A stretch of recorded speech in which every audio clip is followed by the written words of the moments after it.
Your vehicle may be equipped with a feature that allows you to take control when shifting gears.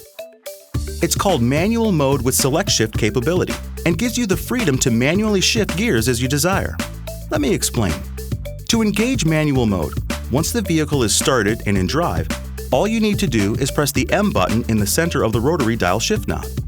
Then, using the plus or minus buttons just below the dial, press the plus button to upshift and the minus button to downshift the transmission. Keep in mind, manual mode will not automatically upshift gears, even if the engine is approaching the RPM limit, so be sure to pay attention to vehicle speed and the engine RPMs. To exit out of manual mode, just press the manual mode button. One more thing, there's also a unique feature you'll appreciate that allows you to exit the vehicle while holding it in neutral. It's called Stay in Neutral Mode, which can be helpful when using an automatic car wash where you need to leave the vehicle unattended. To engage it, move the selector to neutral. A message will appear in your information display screen prompting you to press the manual button. Then press the manual button to enter Stay in Neutral Mode. To exit out of it, press the brake and select any gear.